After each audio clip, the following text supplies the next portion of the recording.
जो हमें एक अच्छा इंसान बनाते हैं, सही गलत की पहचान सिखाते हैं। देश के ऐसे निर्माताओं को IBC 24 का प्रणाम। शिक्षक दिवस की ढेर सारी शुभकामनाएं आज देश के समस्त टीचर्स को। और इसी थॉट के साथ शुरुआत करते हैं साथ की बड़ी बात की। नमस्कार, आप देख रहे हैं IBC 24। मैं हूं आप सभी के साथ रचना नीतीश। हेडलाइंस का रुख करेंगे, लेकिन उसके पहले कुछ ब्रेकिंग्स आप तक पहुंचा दे। भिंड से बड़ी खबर सामने आ रही है, जहां पर चलती कार में आग लगी है। कार सवार 5 लोगों ने अपनी जान बचाई है कूदकर। कार में शॉर्ट सर्किट से आग लगी है। बताया जा रहा है कि आग लगने से कार पूरी तरह से जलकर खाक हो गई है। मौके पर दमकल की टीम नहीं पहुंच पाई। दमकल की गाड़ी को इसकी सूचना दी गई, लेकिन टाइम पर गाड़ी नहीं पहुंच पाई, जिसकी वजह से कार की आग बढ़ती चली गई और कार पूरी तरह से जलकर खाक हो गई। आग लगने से कार में किस तरह से, ये देखिए आप, जलकर खाक हो रही है। शॉर्ट सर्किट की वजह से आग लगना बताया जा रहा है। भिंड की ये तस्वीरें हैं। भिंड में अचानक चलती कार में आग लग गई, जिससे कार पूरी तरह से जलकर खाक हो गई है। गनीमत ये रही कि कार में सवार जो लोग थे उन्होंने समय रहते कूदकर अपनी जान बचा ली, लेकिन भरौली थाना क्षेत्र में हुई इस घटना में कार जलकर पूरी तरह से खाक हो गई है।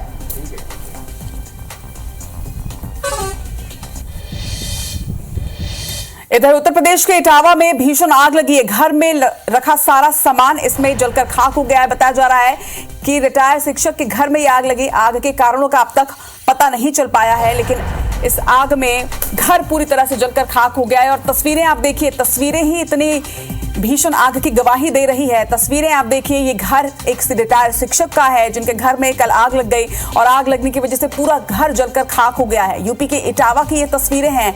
आग के कारणों का अब तक पता हालांकि नहीं चल पाया है, लेकिन इस आग में घर पूरी तरह से जलकर खाक हो गया, सारा सामान जलकर खाक हो गया। और तस्वीरें ही बयां कर रही हैं कि कितनी भीषण ये आग थी। तस्वीरें आप देखिए, हर तरफ सिर्फ आग ही आग नजर आ रही है और इस आग में जलकर ये घर पूरी तरह से खाक हो गया है।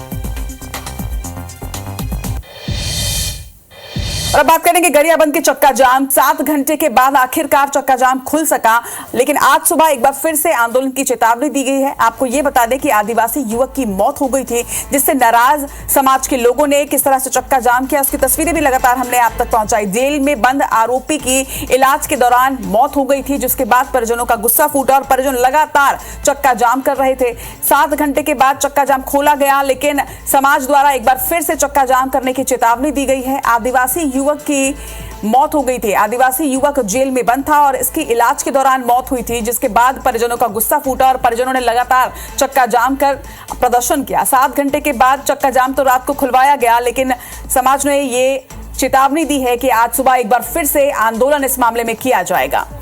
जांच की मांग लगातार की जा रही है। जिस तरह से आदिवासी युवक की मौत हो गई थी, उससे लोग यहां पर नाराज हैं और समाज के लोगों ने एक बार फिर से यहां पर आंदोलन की चेतावनी दी है।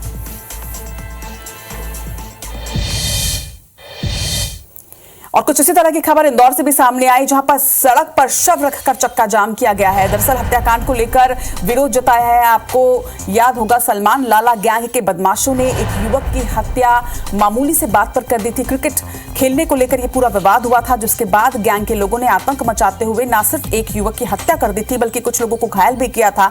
और अब इस मामले में लोगों ने चक्का जाम किया है। सलमान लाला गैंग के बदमाशों ने युवक की हत्या की, जिसके बाद लोगों का गुस्सा किस तरह से फूटा, ये तस्वीरें आप देखिए। सड़क पर शव रखकर चक्का जाम किया गया। आरोपी के खिलाफ कार्रवाई की मांग की जा रही है। हत्याकांड के खिलाफ प्रदर्शन लोगों ने किया है। पुलिस ने उचित कार्रवाई का आश्वासन जरूर दिया है। ये तस्वीरें इंदौर की आप देख रहे हैं, किस तरह से प्रदर्शन किया गया। सड़क पर शव रखकर चक्का जाम यहां पर किया। हालांकि बाद में पुलिस बल यहां पर पहुंचा और पुलिस वालों ने आश्वासन दिया है कार्रवाई का। हत्याकांड को लेकर विरोध यहां पर जताया जा रहा था, चक्का जाम कर दिया गया था, जिसके बाद पुलिस पहुंची और समझाइश दी कि उचित कार्रवाई इस पूरे मामले में की जाएगी, जिसके बाद चक्का जाम खुला। इधर राजधानी रायपुर से बड़ी खबर आपको बता दें, जहां पर एक महिला के मौत के बाद हंगामा हुआ है। एक्सीडेंट करने वाले युवक के घर पर शव रखकर प्रदर्शन किया गया। एक्सीडेंट के बाद इलाज के दौरान बताया जा रहा है कि महिला की मौत हो गई थी और जो आरोपी है, आरोपी ने इलाज में मदद करने का वादा किया था, लेकिन ऐसा हुआ नहीं और इलाज के दौरान इस महिला की मौत हो गई। राजधानी रायपुर में यह एक्सीडेंट हुआ, जहां पर युवक की टक्कर से ये महिला घायल हो गई थी। इसके बाद उन्हें अस्पताल में भर्ती कराया गया। गंभीर अवस्था में उन्हें अस्पताल ले जाया गया। जो एक्सीडेंट करने वाला युवक था, उसने यह आश्वासन भी दिया था कि वो इलाज में मदद करेगा, लेकिन उसने इलाज में कोई मदद नहीं किया। और उसके बाद परिजनों का गुस्सा इस तरह से फूटा कि जो शव है, शव को एक्सीडेंट करने वाले युवक के घर के बाहर रखकर प्रदर्शन किया गया है।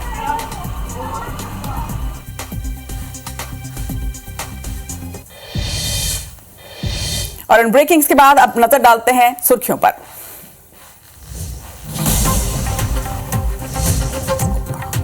आज 6 राज्यों की 7 विधानसभा सीटों पर उपचुनाव, थोड़ी देर में शुरू होगी वोटिंग, मतदान केंद्रों में लगी लंबी लाइन।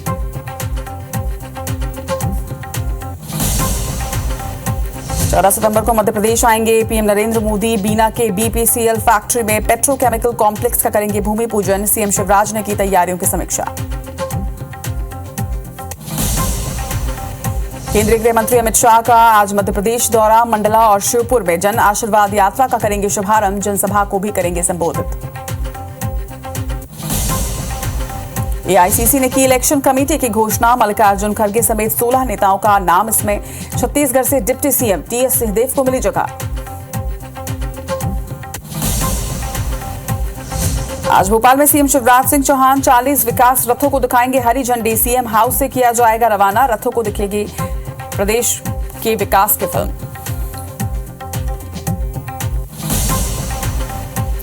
शिक्षक दिवस पर राजभवन में होगा सम्मान समारोह। सीएम भूपेश बघेल 1500 नवनियुक्त शिक्षकों को देंगे नियुक्ति पत्र। 8152 जीर्णोद्धार स्कूल भवनों का करेंगे लोकार्पण।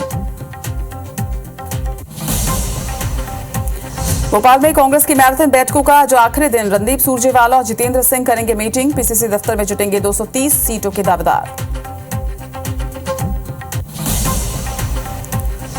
थोड़ी देर में रायपुर पहुंचेगा एयर होस्टेस रूपल ओगरे का शव। कल मुंबई के फ्लैट में मिली थी खून से लथपथ लाश। हत्या के आरोपी सफाई कर्मी को पुलिस ने कर लिया है गिरफ्तार।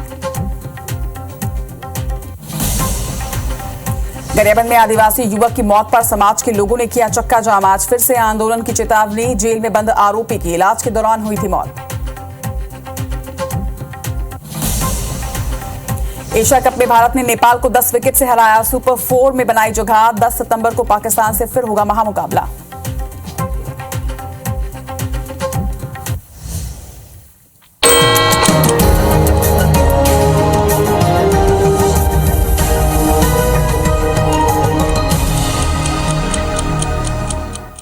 और हेडलाइंस के बाद सुबह 7 बजे के बुलेटिन की शुरुआत करेंगे देश दुनिया की 7 बड़ी खबरों के साथ। पहली खबर चुनाव से जुड़ी हुई। 6 राज्यों की 7 विधानसभा सीटों पर आज उपचुनाव होंगे। इस पर लगातार अपडेट आप तक पहुंचाएंगे। दूसरी तरफ INDI ब्लॉक कैंपेन कमेटी की आज पहली बैठक होनी है। भोपाल में हो सकती है INDI की अगली बैठक। वहीं सी जिनपिंग G20 समिट के लिए भारत नहीं पहुंचेंगे। ये बड़ी खबर। चौथी खबर राष्ट्रपति से जुड़ी हुई। राष्ट्रपति आज 75 विजेताओं को राष्ट्रीय शिक्षक पुरस्कार से करेंगे सम्मानित।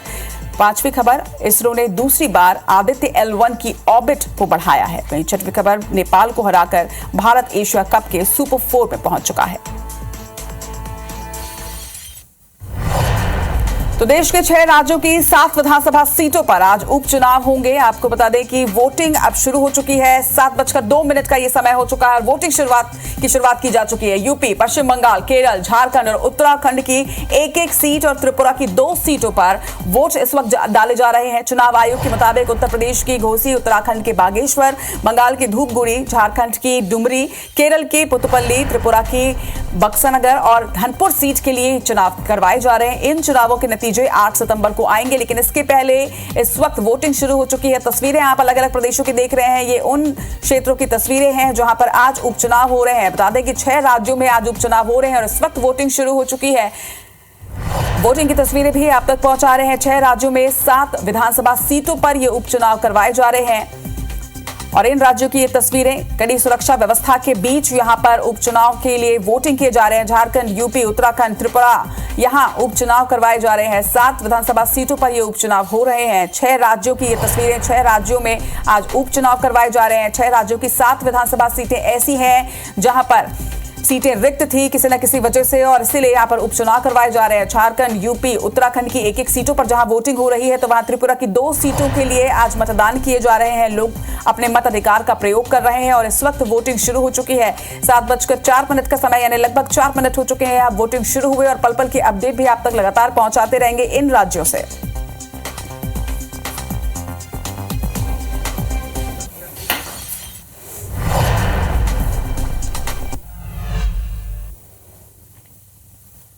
दिल्ली में आज INDI ब्लॉक की कैंपेन कमेटी की पहली मीटिंग होनी है, जहां कांग्रेस अध्यक्ष खड़गे के घर पर यह मीटिंग आयोजित की गई है। इसमें संसद के विशेष सत्र और चुनाव की रणनीति पर चर्चा की जाएगी। आपको बता दें कि 19 सदस्यों वाली कैंपेन कमेटी में 2 और सदस्यों को शामिल किया गया है, जिससे इनकी संख्या बढ़कर 21 हो गई है। नए सदस्य डीएमके के तिरुचि शिवा और पीडीपी के महबूब बेग थे। इसके अलावा कोऑर्डिनेशन कमेटी की बैठक 13 सितंबर को दिल्ली में होगी। जिस तरह से केंद्र सरकार ने विशेष सत्र बुलाया है और वन नेशन वन इलेक्शन को लेकर माना जा रहा है कि इस विशेष सत्र में चर्चा की जानी है, उसको लेकर अब INDI की भी अहम बैठक है। कोऑर्डिनेशन कमेटी की बैठक हालांकि 13 सितंबर को होगी, लेकिन आज मल्लिकार्जुन खड़गे के निवास पर इस बैठक का आयोजन किया गया है, जहां पर INDI ब्लॉक कैंपेन कमेटी आज चर्चा करने वाली है। ये भी बता दें कि कैंपेन कमेटी की ये पहली बैठक है। कांग्रेस अध्यक्ष खड़गे के घर पर इस बैठक का आयोजन किया गया है, जहां पर कैंपेन कमेटी के जितने भी सदस्य हैं वो यहां पर मौजूद रहेंगे। विशेष संसद सत्र की तैयारी पर यहां पर मंथन किया जाएगा।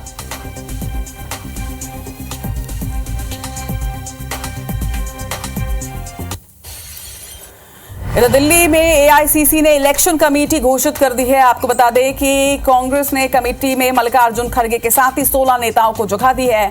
CEC में सोनिया गांधी, राहुल गांधी के साथ ही अंबिका सोनी का नाम है। वहीं छत्तीसगढ़ के डिप्टी CM TS सिंहदेव को भी इस लिस्ट में जगह मिली है। MP के डिंडोरी से MLA ओमकार सिंह मरकाम भी इस में शामिल हैं। वहीं कमेटी में अधीर रंजन चौधरी, सलमान खुर्शीद, मधुसूदन मिस्त्री, KJ George, Pritam Singh, Mohammad Javed, PL Punia भी शामिल है। KC वेणुगोपाल और अमी याजनिक को भी इसमें जगह मिली है। तो ये वो नाम है जो अब केंद्रीय कमेटी में शामिल हो चुके हैं। CEC में ये शामिल है। AICC की इलेक्शन कमेटी का गठन कर दिया गया है। सेंट्रल इलेक्शन कमेटी का ये गठन किया गया है, जिस कमेटी में 16 सदस्यों को शामिल किया गया है और छत्तीसगढ़ के डिप्टी CM TS सिंहदेव को भी इस लिस्ट में जगह मिली है। छत्तीसगढ़ के अकेले सदस्य इस कमेटी में डिप्टी CM TS सिंहदेव होंगे। KC वेणुगोपाल और याजनिक को भी इसमें शामिल किया गया है। वहीं मध्य प्रदेश से भी एक नाम इसमें शामिल है। कमेटी में मल्लिकार्जुन खड़गे, राष्ट्रीय अध्यक्ष मल्लिकार्जुन खड़गे के साथ ही 16 और नेताओं के नाम है, जिसमें सोनिया गांधी के साथ ही राहुल गांधी को भी शामिल किया गया है। यानी ये 3 नाम और उसके साथ ही 16 सदस्यों के नाम है।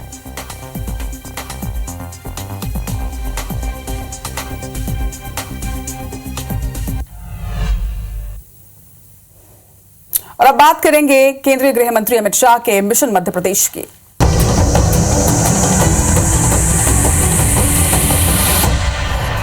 तो केंद्रीय गृह मंत्री अमित शाह एक बार फिर से मध्य प्रदेश के दौरे पर आज पहुंच रहे हैं। मंडला और श्योपुर में आज केंद्रीय गृह मंत्री अमित शाह का दौरा होगा। आपको बता दें कि दोपहर लगभग 12:30 बजे मंडला पहुंचेंगे अमित शाह, जिसके बाद जन आशीर्वाद यात्रा का आगाज यहां से किया जाएगा। यात्रा की शुरुआत कर जनसभा को शाह संबोधित करेंगे। वहीं दोपहर लगभग 3:30 बजे वो ग्वालियर एयरपोर्ट पहुंचेंगे, जहां से लगभग 4:30 बजे श्योपुर में जन आशीर्वाद यात्रा का शुभारंभ करेंगे। तो 2 अलग अलग जगहों से आज वो शुभारंभ करने वाले हैं जन आशीर्वाद यात्रा की। इसके बाद 6:30 बजे ग्वालियर एयरपोर्ट से वो दिल्ली के लिए रवाना हो जाएंगे। लगातार अमित शाह का मध्य प्रदेश दौरा जारी है। आपको बता दें कि एक बार फिर से अमित शाह मध्य प्रदेश के दौरे पर है और इस बार जन आशीर्वाद यात्रा को हरी झंडी दिखाने के लिए वो पहुंच रहे हैं। बीजेपी ने जन आशीर्वाद यात्रा की शुरुआत की है। सबसे पहले बीजेपी के राष्ट्रीय अध्यक्ष JP नड्डा मध्य प्रदेश के दौरे पर पहुंचे थे। उन्होंने यहां जन आशीर्वाद यात्रा को हरी झंडी दिखाकर उसका आगाज किया, जिसके बाद कल रक्षा मंत्री राजनाथ सिंह ने जन आशीर्वाद यात्रा में वो शामिल हुए। और आज केंद्रीय गृह मंत्री अमित शाह का ये मध्य प्रदेश दौरा है और आज 2 जगहों से जन आशीर्वाद यात्रा की शुरुआत वो करेंगे।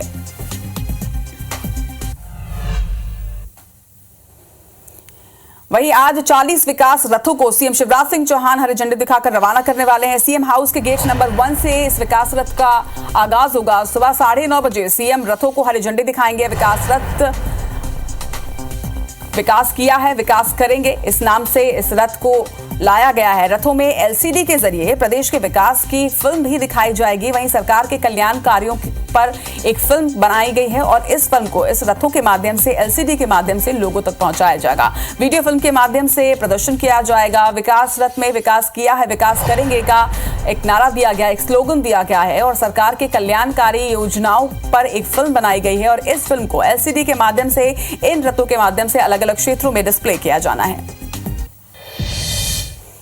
और अब रुक करते हैं राजधानी रायपुर की ओर। आपको बता दें कि बीजेपी ने चुनावी अभियान को काफी तेज कर दिया है। विजय संकल्प यात्रा निकालने की तैयारी जोर शोर से बीजेपी कर रही है। 12 सितंबर को आपको बता दें कि संकल्प यात्रा की शुरुआत बिलासपुर से की जाएगी। 16 सितंबर को जशपुर से ये यात्रा निकलेगी। पूरे प्रदेश का भ्रमण कर राजधानी रायपुर में इस यात्रा का समापन किया जाएगा। केंद्रीय गृह मंत्री अमित शाह इसका शुभारंभ कर सकते हैं, ऐसी संभावना जताई जा रही है। वहीं समापन में प्रधानमंत्री नरेंद्र मोदी भी शामिल हो सकते हैं। तो छत्तीसगढ़ बीजेपी ने चुनावी तैयारियां तेज कर दी है। संकल्प यात्रा में शामिल हो सकते हैं केंद्रीय नेतृत्व, जहां एक तरफ केंद्रीय गृह मंत्री अमित शाह इस यात्रा में शामिल हो सकते हैं, ऐसे कयास लगाए जा रहे हैं। संभावना जताई जा रही है कि इसकी शुरुआत केंद्रीय गृह मंत्री अमित शाह करेंगे। तो वहीं समापन समारोह में यात्रा का जो समापन राजधानी रायपुर में किया जाना है, उसमें शामिल होने के लिए प्रधानमंत्री नरेंद्र मोदी भी आ सकते हैं। विजय संकल्प यात्रा की शुरुआत 12 सितंबर को बिलासपुर से की जाएगी और इसका समापन राजधानी रायपुर में होगा। 12 सितंबर से शुरुआत करके 16 सितंबर को जशपुर से यह यात्रा निकाली जाएगी। विजय संकल्प यात्रा इसे नाम दिया गया है और केंद्रीय गृह मंत्री अमित शाह इसका शुभारंभ करने के लिए 12 तारीख को छत्तीसगढ़ के दौरे पर पहुंच सकते हैं। और अब आपको छत्तीसगढ़ के सीएम भूपेश बघेल के आज के कार्यक्रमों से अपडेट कर दें। आज राजभवन में शिक्षक सम्मान कार्यक्रम में वो शामिल होंगे। आपको बता दें कि आज पूरे देश में शिक्षक दिवस मनाया जा रहा है। 1500 नवनियुक्त शिक्षकों को सीएम भूपेश बघेल आज नियुक्ति पत्र सौंपेंगे। 8152 जीर्णोद्धार स्कूल भवनों का भी आज लोकार्पण होना है। वहीं सीएम कृषि कॉलेज मर्रा में भवनों का लोकार्पण करेंगे। तो शिक्षा के क्षेत्र में कई सौगातें आज सीएम भूपेश बघेल देने वाले हैं। आज 1500 नवनियुक्त शिक्षकों को जहां सीएम नियुक्ति पत्र देने वाले हैं, तो कई भवनों का भी लोकार्पण होना है। 8152 जीर्णोद्धार स्कूल भवनों का आज लोकार्पण किया जाएगा और इस तरह से मर्रा में कॉलेज का भी लोकार्पण करेंगे। कृषि कॉलेज मर्रा में भवनों का लोकार्पण आज किया जाएगा।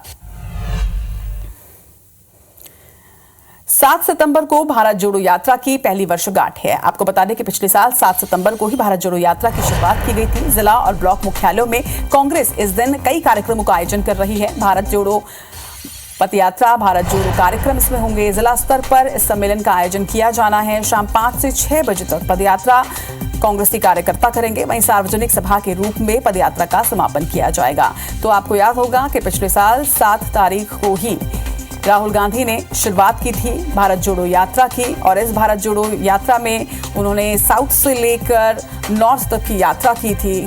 कन्याकुमारी से लेकर कश्मीर तक की उनकी यात्रा थी, जिसके बाद पहली वर्षगांठ पर कांग्रेस कई तरह के कार्यक्रमों का आयोजन कर रही है। अलग अलग क्षेत्रों से पदयात्रा की जाएगी। 7 सितंबर को भारत जोड़ो यात्रा की पहली वर्षगांठ पर प्रदेश में कई कार्यक्रम होंगे। जिला और ब्लॉक मुख्यालयों में कांग्रेस कई कार्यक्रमों का आयोजन कर रही है, जहां पदयात्रा की जाएगी और भारतीय जोड़ो पदयात्रा, भारत जोड़ो कार्यक्रम यहां पर आयोजित किए जाएंगे। इधर मध्य प्रदेश में कांग्रेस की मैराथन बैठकों का दौर लगातार जारी है। सुरजेवाला और जितेंद्र सिंह के दौरे का आज आखिरी दिन है और आज पीसीसी में अलग अलग बैठकें होंगी। आपको बता दें कि हर रोज की बैठकों का एजेंडा सेट था। चुनाव समिति की भी बैठक की गई। कार्यकर्ताओं से बातचीत आज होने वाली है। आज का दिन पहले से यह तय कर लिया गया था कि कांग्रेसी कार्यकर्ता, कोई भी कांग्रेसी कार्यकर्ता आज इनसे मुलाकात कर सकते हैं। आज टिकट के दावेदारों के लिए ओपन फॉर ऑल रखा गया है। आज पीसीसी में 230 सीटों के दावेदार भी जुटेंगे और वो अपनी बात रख सकेंगे। तो आज टिकट के दावेदारों के लिए ओपन फॉर ऑल है, यानी कि कोई भी पहुंचकर आज बात कर सकते हैं। आज पीसीसी में 230 सीटों के दावेदार भी जुटने वाले हैं। चुनाव की तैयारियों को लेकर लगातार मीटिंग्स की जा रही है। मैराथन बैठकों का ये दौर का आज आखिरी दिन है। कांग्रेस की मैराथन बैठकों का दौर आज समाप्त होगा। इधर विधानसभा चुनाव की तैयारियां तेज कर दी गई हैं। केंद्रीय चुनाव आयोग की फुल बेंच का मंथन किया जाएगा। सभी 52 जिलों के कलेक्टर्स के साथ चुनाव आयोग की मीटिंग होगी, जहां जिला निर्वाचन अधिकारियों के साथ मंथन होगा। वहीं सभी जिलों के एसपी भी इस बैठक में शामिल होंगे। सभी 10 संभागों के कमिश्नर और आईजी भी इस बैठक में शामिल होंगे। चर्चा की जाएगी। वहीं कल मुख्य सचिव और डीजीपी के साथ बैठक की जानी है। चुनाव की सुरक्षा और प्रबंधन के मामलों पर चुनाव आयोग की अहम बैठक है, जिस पर इन मामलों पर चर्चा की जाएगी। कई बिंदुओं पर चर्चा होगी। कल मुख्य सचिव और डीजीपी के साथ बैठक होगी, लेकिन इसके पहले आज कलेक्टर्स के साथ यहां बैठक होनी है। चुनाव में किस तरह से सुरक्षा व्यवस्था होगी, किस तरह से पूरे प्रबंधन किए जाएंगे, इन बिंदुओं पर चर्चा यहां पर की जानी है। राजधानी रायपुर से बड़ी खबर आपको बता दें, जहां पर कार में एक बड़ा कैश बरामद किया गया। कार से 68 लाख रुपए बरामद किए गए हैं। पुलिस ने वाहन चेकिंग के दौरान जब्त किया। पुलिस सघन चेकिंग लगातार करती है राजधानी रायपुर में और गंज क्षेत्र में कार सवार 3 लोगों से बड़ी मात्रा में कैश जब्त किया गया है। कार सवार 3 लोगों को हिरासत में लेकर अब पूछताछ की जा रही है। आपको बता दें कि गंज थाना पुलिस ने एक्शन लेते हुए कार को भी जब्त किया है। तीनों आरोपियों की गिरफ्तारी भी की है और यहां पर पूछताछ की जा रही है। कार से बड़ी मात्रा में कैश बरामद हुआ है। 68 लाख रुपए यहां पर बरामद हुए हैं, जिसके बाद तीनों संदेहियों को गिरफ्त में लिया गया है। कार सवार 3 लोगों को गिरफ्तार करके पुलिस अब आगे की पूछताछ कर रही है। इतनी बड़ी संख्या में कार में कैश लेकर आखिर ये 3 लोग कहां जा रहे थे, इस मामले में जांच की जा रही है। पुलिस ने तीनों लोगों को गिरफ्त में लिया है और कार से 68,44,000 रुपए नकदी के बारे में पूछताछ इनसे की जा रही है।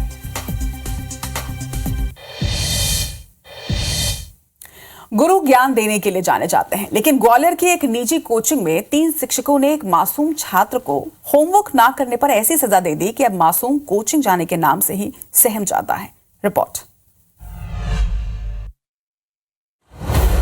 ग्वालियर शहर के आदित्यपुरम में एक प्राइवेट कोचिंग पर कक्षा 8वीं के छात्र से बेरहमी से पिटाई का मामला सामने आया है। आरोप है कि द प्राइम क्लासेस कोचिंग संचालक के इशारे पर 3 शिक्षकों राहुल गुर्जर, अभिषेक और संकेत भारती ने कक्षा 8वीं के 13 साल के छात्र को लिटाकर प्लास्टिक के पाइप से बेरहमी से पीट दिया। पिटाई के बाद छात्र के शरीर पर उभरे निशान शिक्षकों की बर्बरता की कहानी खुद बयां कर रहे हैं। छात्र का कसूर सिर्फ इतना था कि उसने मैथ्स का होमवर्क पूरा नहीं किया था। राहुल गुर्जर सर ने मुझे मारा था, मुझे लेटाकर बेंच पर मारा था। वहीं शिकायत पर पुलिस ने एफआईआर दर्ज की तो आरोपी टीचर फरार हो गए। कोचिंग इंस्टीट्यूट के टीचरों द्वारा मैथ का होमवर्क पूरा न करने के संबंध में उसकी मारपीट की गई है, प्रकरण पंजीबद्ध किया। छात्र से मारपीट के बाद उसके परिजन गहरी चिंता में। उनका कहना है कि बेटे पर इस पिटाई से काफी गहरा प्रभाव पड़ा है। काफी मारा गया है कोचिंग में उसको, तो हम चाहते हैं कि कार्रवाई की जाए। ऐसे में सवाल यही है कि क्या होमवर्क पूरा न करने पर कोई शिक्षक इतना बेरहम हो सकता है? सिधी के कुसमी में दावों की कलई खोलती एक तस्वीर सामने आई है। यहाँ पर जर्जर भवन में स्टूडेंट्स पढ़ने को मजबूर हैं और कोई भी इस समस्या की ओर ध्यान नहीं दे रहा। आखिर क्या है ये पूरा मामला, इस रिपोर्ट में आपको दिखाते हैं। सीधी में शासन प्रशासन के दावों की सरकारी स्कूल पोल खोल रहा है। दरअसल कुसमी में सरकारी स्कूल जर्जर भवन की समस्या से जूझ रहा है। यहाँ आने वाले छात्र जान जोखिम में डालकर पढ़ने को मजबूर है। बारिश के मौसम में ये समस्या और विकराल हो जाती है। पानी टप टप नहीं धार की तरह कमरों में गिरता है। नहीं स्कूल को 2016 में हाई स्कूल में तब्दील कर दिया गया, लेकिन भवन नहीं दिया गया। छात्र विद्यालय के पुराने भवन में ही एडजस्ट कर पढ़ते हैं। मेरा विद्यालय का छत बहुत ज्यादा चूता है, पढ़ने में बहुत समस्या होती है। कभी कभी छुट्टी भी हो जाती है और नीचे बैठकर पढ़ना पड़ता है। अब मेरे वो क्लास रह चुके हैं, पूरे बिल्डिंग और पानी पीने की व्यवस्था है। वही जिम्मेदारों का रटाया सा जवाब है। देशी कार्यालय में पत्राचार किया, विधायक जी, माननीय विधायक जी को भी पत्राचार के माध्यम से बताया, तो वो भी आश्वासन दिए कि बिल्डिंग जल्द देंगे। विकास यात्रा के दौरान क्षेत्रीय विधायक को समस्या बताई गई थी, लेकिन अब तक सुध नहीं ली गई। और मध्य प्रदेश से आपको बड़ी खबर बता दें, 14 सितंबर को प्रधानमंत्री नरेंद्र मोदी का मध्य प्रदेश दौरा संभावित है। सागर जिले के बीना में पीएम मोदी विकास की सौगात देंगे। बीपीसीएल में पेट्रोकेमिकल कॉम्प्लेक्स का भी भूमि पूजन होना है। कॉम्प्लेक्स से 15,000 लोगों को रोजगार मिलेगा और ये कॉम्प्लेक्स में 50,000 करोड़ का निवेश किया जाएगा। सभा को भी आपको बता दें कि प्रधानमंत्री नरेंद्र मोदी यहां पर संबोधित करेंगे। वहीं सीएम शिवराज सिंह चौहान ने तैयारियों की समीक्षा भी कर ली है। 14 सितंबर को मध्य प्रदेश के दौरे पर प्रधानमंत्री नरेंद्र मोदी रहेंगे, जिसकी तैयारियां लगातार की जा रही हैं और सीएम शिवराज सिंह चौहान तैयारियों की समीक्षा कर रहे हैं। इधर G20 सम्मेलन की तैयारियां पूरी कर ली गई है। दिल्ली के प्रगति मैदान में ये सम्मेलन होगा। 9 और 10 सितंबर को G20 सम्मेलन का आयोजन किया जाएगा। पूरा शहर जो है उसे सजा दिया गया है। रोशनी और फव्वारों से सजाया गया है प्रगति मैदान को। खूबसूरती देखते ही बन रही है प्रगति मैदान की। 8 से 10 सितंबर के बीच कई विमानों को हालांकि कैंसिल किया गया है। पूरी व्यवस्थाएं की जा रही हैं। दिल्ली एयरपोर्ट पर 150 सामान्य विमानों की लैंडिंग को कैंसिल कराया गया है। तो तमाम तैयारियां जो दिल्ली है वो कर रहा है। G20 सम्मेलन की तैयारी राजधानी दिल्ली में लगभग पूरी हो चुकी है। 8 से 10 सितंबर को G20 सम्मेलन का यहाँ पर आयोजन किया जाना है, जिसके लिए कई देशों के डेलीगेट्स यहाँ पर शामिल होंगे।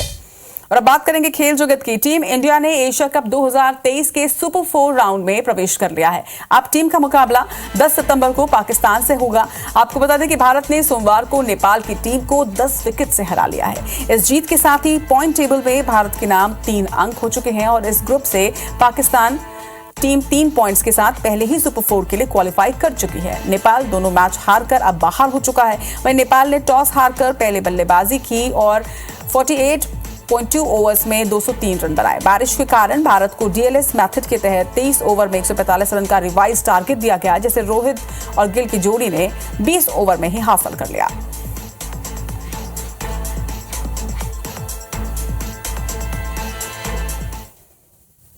और इसी खबर के साथ साथ की बड़ी बात में फिलहाल इतना ही, लेकिन आगे आप देखिए छत्तीसगढ़ी भाषा में छत्तीसगढ़ की खबरें हमरवानी हमरकोट में।